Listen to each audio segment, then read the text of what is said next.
Umbrella Academy Season 4 has just released, and it has unfortunately received so much criticism. Many fans saying this season has ruined the show for them, and that we got the Game of Thrones ending for the show. I'm someone who did enjoy Season 4, and I do actually like the ideas presented here. However, I do personally have a feeling that this is not the original plan for the show. And whilst the ending was probably always meant to be the same, I felt like we were meant to have more seasons in between. Before we talk about it though, if you are new to the channel, please subscribe. I make videos on the Umbrella Academy as well as so many other shows that people love, such as Doctor Who, The Boys, Supernatural, and if you like those shows and you like this video, you will also enjoy that content. So as we know, Season 4 is the final season of this show, full stop. But was it supposed to be? Steve Blackman, the showrunner for Umbrella Academy, has came out saying he always intended for this to be the end of the show, or at least the direction he took to end the show. He does, however, not mention when saying this the words Season 4, but instead just mentions ending the show by revisiting the Jennifer incident and uncovering more of Reginald's backstory. The quote does finish by him saying that there will be questions left unanswered, but hopefully all the big ones have been solved. If we look at what he has said as a whole, this means there could have been more story to tell between seasons 3 and 4, and that he was possibly not able to actually explain everything he wanted to. And that's what I want to discuss. What was this extra story that could have been told? And why do so many elements of season 4 have a lack of explanation or just feel rushed? So let's start off by talking about the Jennifer incident, and I think for the most part it was handled well. The new version of the Jennifer incident that resulted in the finale of this season was introduced really well, despite me having some issues with the technicalities, but we'll talk more on that later. The original Jennifer incident being shown to the characters was good, and the event itself was so fun and exciting to watch. It was just brilliant to finally see and was completely unexpected. But like I mentioned a minute ago, some of the background continuity is just so unclear, especially when you consider that Steve Blackman has apparently had this planned for at least 5 years. Most of the issues are Marigold and Durango related. Like, the general concept of these two elements and what happens when they merge is really interesting, but it was just introduced too quick and in too simple a manner considering how dangerous it is. When we were introduced to Durango for the first time, Abigail tells us that when it merged with Marigold, it's what destroyed her and Reginald's planet. We are also told that Abigail is technically the founder of it. She created it accidentally when creating Marigold. And if that's the case, how is it inside Jennifer? And supposedly only Jennifer? Why is it in Jennifer if it was created on a different planet and needed to be created while creating Marigold? That just doesn't make any sense to me. And why is it only her? We aren't told of anyone else that has Durango in them, yet there's nothing special about Jennifer that we're told. So why is Reginald only worried of Jennifer? Why is it not in somebody else or in something else? And why was she found in a giant squid? I mean, that's probably a separate question, but that was just weird. When you consider just the Marigold and Durango elements, there are already enough issues here that probably should have got solved. Again, considering the Jennifer incident is one of the one things that has apparently been planned for years. I just don't think it should be that unexplained with that amount of focus. Especially explaining more about what happens when Marigold and Durango merge together, as that is such a vital part in the finale of this season and the whole show technically, as it causes not only the end of the planet for these characters, but the whole multiverse itself,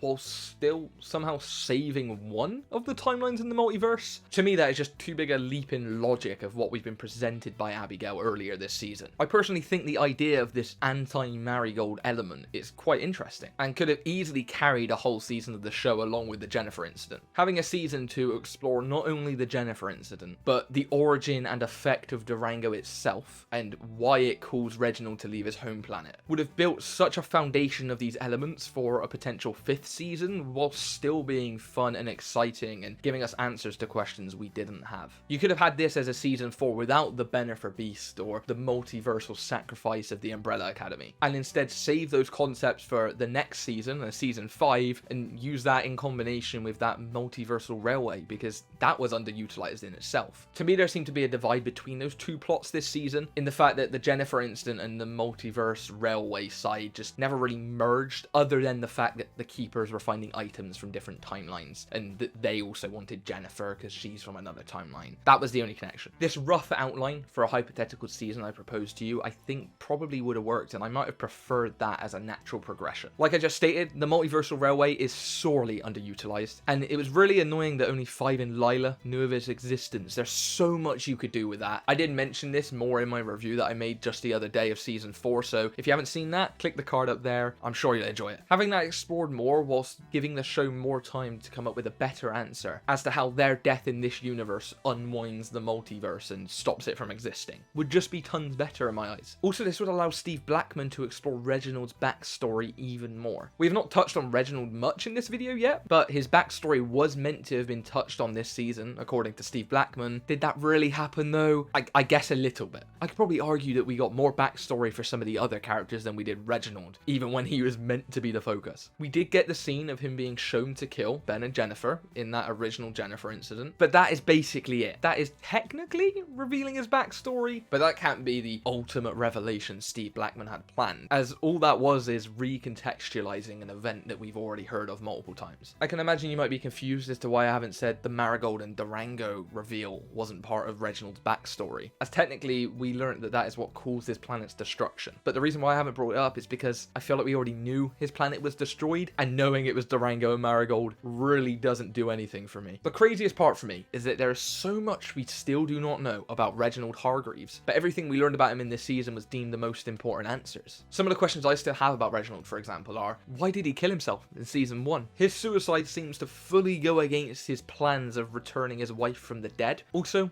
why did he really want Kennedy alive in the 60s? In episode 9 of season 2, we are told that he was very passionate about keeping him alive. Why? We haven't really had that brought back up ever. It just seems a bit of an odd thing that they made a point of that. Then also, how did he actually know of Hotel Oblivion's existence? We just are told that he wanted to go there to reset the universe. How does he know about that? That seems like a pretty important and high power thing to know. You would have to be a pretty powerful being in this universe to know that that exists. Why do we not know more about that? Also, how does he know of the season 1 apocalypse? That is the supposed reason of him killing himself. But why and how does he know of it? And you might even have more questions than this probably. There's just so much more you could have done with this character, and it's a shame we didn't get more. Now, my theory for the longest time of how season 4 was going to end in my mind was that they would somehow return to that original 2019 timeline. And had this been the case, we could have easily got some of those answers. If we had that ultimate season 4 I kind of suggested earlier, season 5 could have involved a trip to the original timeline, where we get the original Hargreaves as well as all their doppelgangers that are the original versions from season 1. And due to them being back on this original timeline but with the second versions themselves, this multiversal railway station is created. And the imminent threat, or the new apocalypse they have, is destiny itself. And much like in season 4 where they shouldn't have existed and that's why the multiverse is here, it's a similar thing with this destiny. They were never part of the original destiny for this universe, hence why they must sacrifice themselves to maintain and return to that one original timeline before the multiverse gets overloaded and crumbles in on itself. I love going for these massive ideas, and you might even think I'm just waffling at the moment, but I felt like something like this would have just helped the plot they had breathe a little bit more. In this video, in the season 4 and season 5 I've outlined for you, I have not removed any of the essential plot points for season 4, but instead just separated them out in a way that I personally believe would flow better, and to just allow each element itself to have more time with the audience and characters. Doing this could have easily removed that Lila and 5 subplot everybody seems to hate, because they would have had more time with the multiversal railway and it would have been the seasonal focus, allowing more characters to go there, and so it wouldn't just be them alone. This could also allow Ray and Sloane to come back into the picture and give us a proper explanation of where the hell they went. Having a season 4 where we focus on Durango and how it works with Marigold would allow for just a better explanation for how that all works, because it just seems like this all-powerful mystery element that is just exactly what the plot wants at the moment. We could have then got more Reginald's past. Having just a whole extra season where you can answer some more of these questions would just give you more of his backstory naturally, but going back to the original timeline one would allow you to see the Reginald they grew up with again, because the one we've been seeing doesn't actually know these children, and I think the dynamic of actually seeing them face their real father would have been so much more interesting. I love the concept of the multiversal railway and the visuals of it all, and that could have been used more if they had a whole season of just focusing only on that. We could have seen them properly redeem Allison, as it just felt a bit cheap that she got let off the hook. We could have even brought Grace and Pogo back, because they were in every season except this one, and their absence was definitely recognised. I'm not a writer, okay? So this is just a passionate fan showing his alternate timeline wishes for what season 4 and even season 5 could have been for this show. One thing is for certain though, whether you like my ideas for a season 4 and 5 or not, is that this show should have had more seasons. I do not know the details of why this show got a premature end, just something tells me that what we got was never the original plan. Let me know in the comments down below, do you agree with me? Do you think I'm horrendously wrong? I would love to know your thoughts on this, as it's definitely one of my biggest criticisms of the show, just not having enough time. With that said though, thank you for watching this video. Hopefully hopefully you have enjoyed it, and I'll see you in the next one. Goodbye.